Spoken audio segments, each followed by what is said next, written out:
अयोध्या जनपद से 7 बार विधायक, 3 बार सांसद रहे स्वर्गीय मित्रसेन यादव जी के ज्येष्ठ पुत्र पूर्व डीआईजी अरविंद सेन यादव ने सपा सांसद अवधेश प्रसाद की विचारधारा को सामंतवादी विचारधारा बताते हुए अवधेश प्रसाद की परिवारवाद की राजनीति को जमकर घेरा।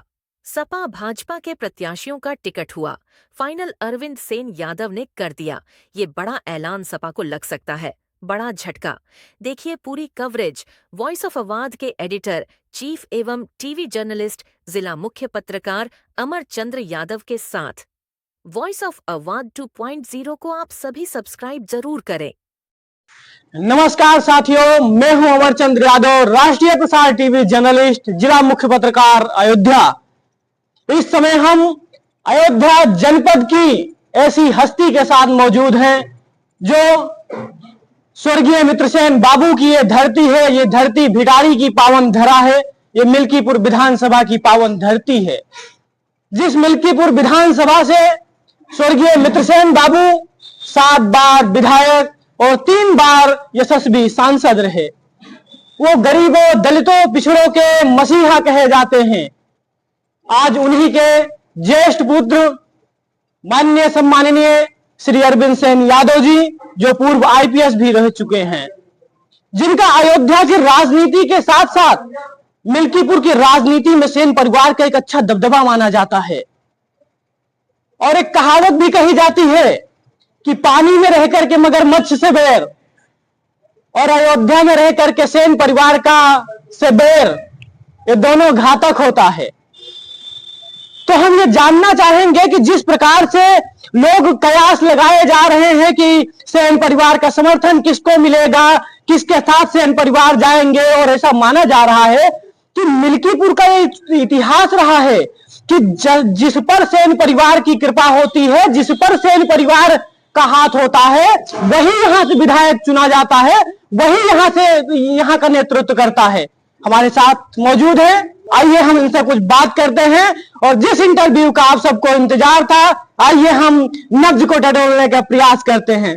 बहुत बहुत स्वागत और अभिनंदन है हमारे चैनल में आपका, वॉइस ऑफ अवाध 2.0 में। आपके चैनल को, श्रोताओं को भी। तो बाबूजी, जैसा कि ये मिल्कीपुर उपचुनाव काफी सुर्खियों में है, यहाँ पर सियासी सरगर्मियां काफी तेज है जी।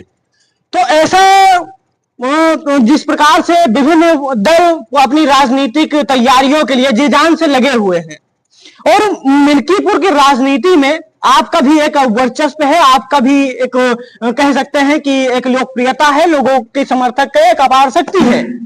तो ऐसे में आप किसका समर्थन कर रहे हैं, ये जनता जानना चाह रही है। देखिए अमर जी, अभी आज की तारीख में जी थोड़ा सट मिल्कीपुर के उपचुनाव में जी पार्टियों के कैंडिडेचर्स क्लियर नहीं हुए हैं जी।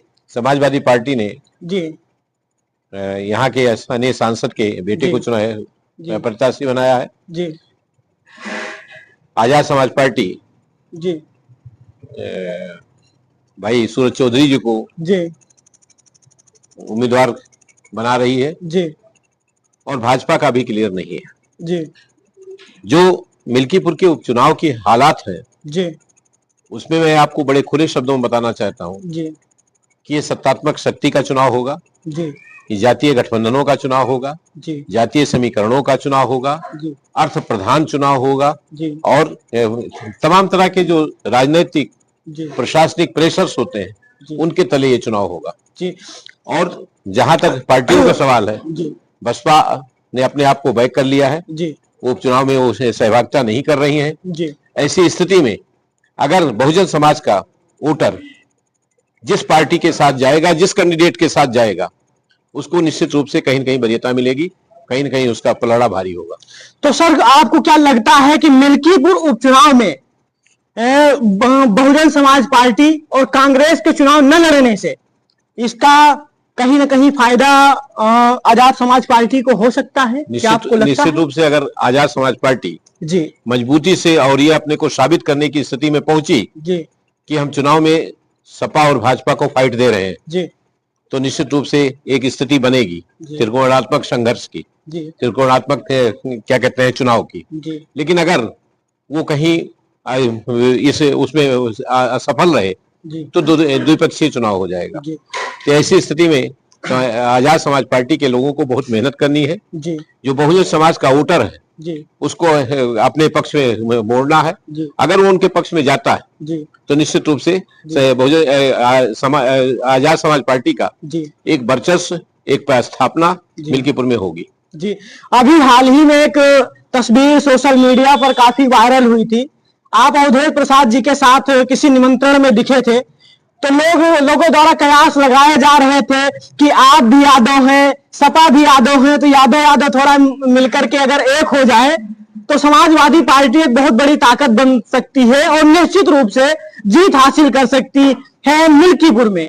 अगर देखा जाए तो समाजवादी पार्टी के रास्ते में शायद रोड़ा आपके समर्थक बन सकते हैं, और अगर आप समाजवादी पार्टी के साथ आ जाएं तो समाजवादी पार्टी एक भारी अंतर से जीत हासिल कर सकती है।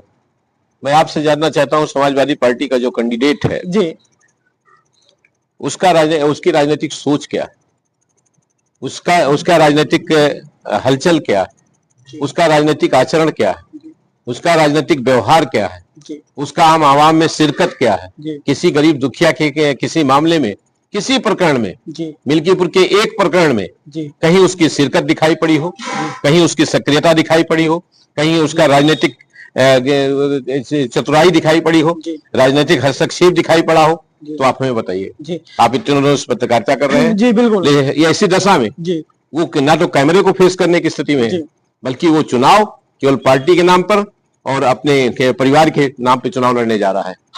हम मिल्कीपुर में लगातार हमने कई दिन कवरेज भी किया और लोगों से हमने पूछा, तो एक बार निकल कर आई कि अवधेश प्रसाद जी के जो सुपुत्र अजीत प्रसाद जी जिनका टिकट क्लियर हुआ है, वो जनता के बीच में जाते नहीं है, लोगों के सुख दुख से उनको कोई मतलब नहीं रहता है। तो क्या अगर समाजवादी पार्टी अवधेश प्रसाद जी के सुपुत्र को हटा करके अगर दूसरे प्रत्याशी को उतारती मैदान में, तो क्या उसको आपका समर्थन मिल सकता था? क्या मिल्कीपुर की जनता का उसको फायदा मिल सकता था? देखिए, एक आपकी कपोल कल्पना है जी। मैं पहले भी कह चुका हूं, समाजवादी पार्टी आज फैजाबाद में जी कुछ लोगों के चंगुल का शिकार हो गई है। जी कुछ लोगों ने उस पर कैप्चर कर रखा है, जिसमें नेतृत्वहीनता स्पष्ट दिखाई पड़ रही है।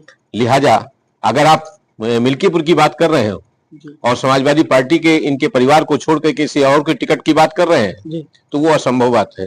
क्योंकि अगर हम बाबूजी के समय से ही उठा करके जब देखते हैं तो बाबूजी ने ढेर सारे अनुसूचित तबके के नेताओं को प्रश्रय दिया था। राम प्रगट रावत जैसे लोगों को उन्होंने ब्लॉक प्रमुख बनाया था, सियाराम रावत को बनाया था। लेकिन उसके बाद जब से इनका वर्चस्व हुआ है, तब से अनुसूचित जाति के नेताओं का अभाव हो गया है। आज मिल्कीपुर में जो भी प्रत्याशिता है वो कहीं न कहीं बाहर से आ रही है। आज मिल्कीपुर में अनुसूचित तबके के लोग नेतृत्व विहीन हो चुके हैं स्थानीय स्तर पे। तो ये हालात है, और अगर खुदा न खास्ता दोबारा गलती मिल्कीपुर के मतदाताओं ने किया तो मिल्कीपुर को स्थानीय स्तर पे कोई अनुसूचित जाति का नेता नहीं मिलेगा। जी। अवधेश प्रसाद लगातार के जनता के बीच में जाते हैं तो वो कहते हैं ये संविधान बचाने की लड़ाई है, ये सांड को भगाने की लड़ाई है, ये आरक्षण की लड़ाई है। और जो मिल्कीपुर के सेन परिवार के जो समर्थक हैं उनको कहीं ना कहीं लुभाने के लिए वो सीधे सीधे कह रहे हैं कि मिल्कीपुर से अजीत प्रसाद को जिताना यानी कि स्वर्गीय मित्रसेन बाबू को सच्ची श्रद्धांजलि होगी। तो इस पर आपको क्या कहना चाहेंगे? क्या ये सही है? क्या वो उनकी जो कह रहे हैं कि सच्ची श्रद्धांजलि होगी स्वर्गीय मित्रसेन बाबू जी को, क्या ये सही कह रहे हैं? मिल्कीपुर का मतदाता बहुत होशियार है जी। मिल्कीपुर में उन्होंने बाबूजी के प्रति कौन सा उनका रवैया रहा है जी, आज भी उनका कौन सा रवैया है जी, और किस तरह से समाजवादी पार्टी की राजनीति में जी, जो चीजें आज चल रही हैं जी, उनके लिए कौन जिम्मेदार लोग हैं, ये मिल्कीपुर का मतदाता जानता है। जी, और जहां तक सेन परिवार का सवाल है, जी, सेन परिवार के सापेक्ष उनकी क्या सोच है, जी, ये आम आवाम और मिल्कीपुर की जनता जानती है। जी, उस विषय पे कोई खुलासा नहीं किया जा सकता, लेकिन वो जो है आम जनता के जेहन में है जी, कि उनकी सोच क्या है इस परिवार के प्रति। जी, लिहाजा उस पे बहुत कुछ हम स्पष्ट तौर पे नहीं कहना चाहते हैं, लेकिन इतना जरूर जानते हैं कि आने वाले समय में अगर मिल्कीपुर के मतदाता जिनका एक क्या कहते हैं स्वरूप रहा है, एक उनकी पहचान रही है, और वो पहचान रही है सत्ता के खिलाफ वोट करने की, पार्टी के खिलाफ वोट करने की।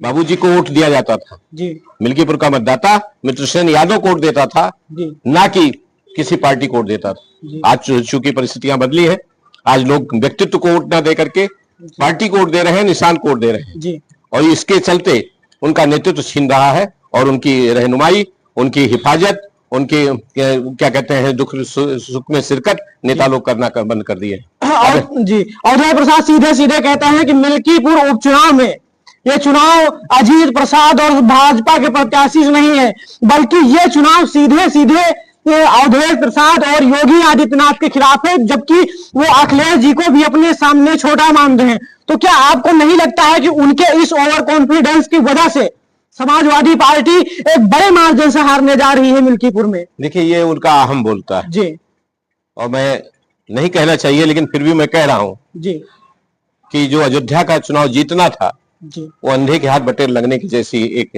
हरकत हुई है जी, एक माहौल बना था पीडीए के सापेक्ष, एक माहौल बना था संविधान के सापेक्ष, संविधान सुरक्षा के सापेक्ष, जिसके चलते समीकरण बने और उसका परिणाम सामने है। लेकिन ये बार बार नहीं घटित होने जा रहा है, पीडीए अपने आप में ही टूटने जा रहा है और ये एक जातीय समीकरण का बंदोबस्त था जिसको आपने अंबेडकर नगर में, मझवा में और जो 9 उपचुनाव हुए हैं उनमें टूटते हुए पाया है।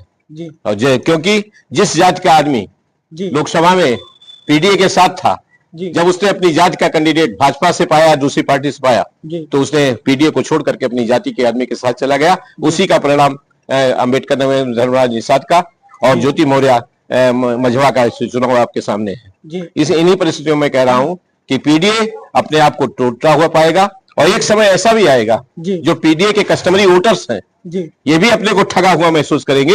वो शायद हो सकता है 2027 में आपको परिलक्षित हो जाए। अखिलेश जी और अवधेश प्रसाद से लेकर के हर एक बड़े नेता, चाहे वो अखिलेश जी हो चाहे अन्य नेता हो, वो सीधे सीधे कहते हैं पीडीए एक साथ आएगा, पीडीए एक साथ आएगा और भारतीय जनता पार्टी को हराएगा। और पीडीए करते करते अखिलेश जी जो नेता प्रतिपक्ष होता है विधानसभा में, विधानसभा का प्रतिपक्ष का सबसे बड़ा नेता होता है, वो माता प्रसाद पांडे को बना दिया। तो आपको ये नहीं लगता है कि कहीं ना कहीं ये दलितों और पिछड़ों को ये केवल पीडीए के करने के नाम पर उनको यूज करने की एक सबसे बड़ी साजिश रची जा रही है? केवल पीडीए के नाम पर उनका वोट लेने के लिए उनको ठगा जा रहा है?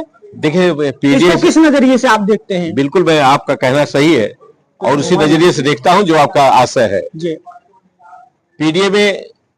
पीडीए से ज्यादा जो लोकसभा में प्रभावी तत्व था, पीडीए से ज्यादा जो लोकसभा में प्रभावी तत्व था वो संविधान सुरक्षा थी, जिसके चलते अनुसूचित तबके के लोग डाइवर्ट हुए थे पीडीए की तरफ।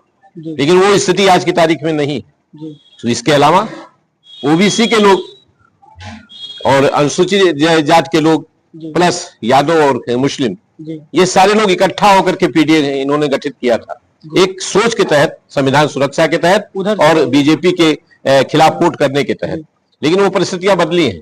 आज की तारीख में जातीय समीकरण टूटे और जब इस चीज को बीजेपी ने अपने अस्तर से पकड़ लिया है और वो भी उसी चाल को चलेंगे जिस चाल को पीडीए के लोग चलेंगे। ऐसी दशा में निश्चित रूप से, और उसका परिणाम आपने देखा होगा अंबेडकर नगर में और क्या कहते हैं अन्य सीटों पर, जब पीडीए के ही वर्ग का कोई आदमी चुनाव लड़ने आया तो उन्होंने अपने क्या कहते हैं पीडीए परिवारवाद को आगे डेवलप कर दिया, पीडीए छोड़ दिया। और दूसरा जो इनकी सबसे बड़ी कमी है, इन्होंने जो टिकट बांटे थे उसमें 9 टिकटों में 6 से टिकट एक परिवार के लोगों को ही गया था, जिसके चलते उसका खामियाजा उन्हें भुगतना पड़ा है। तो ये थे हमारे साथ पूर्व आईपीएस ऑफिसर अरविंद सेन यादव जी, स्वर्गीय मित्रसेन बाबूजी के ज्येष्ठ सुपुत्र। हमने इनसे हर एक प्रश्नों को पूरी बाखूबी, पूरी निष्पक्षता के साथ पूछा।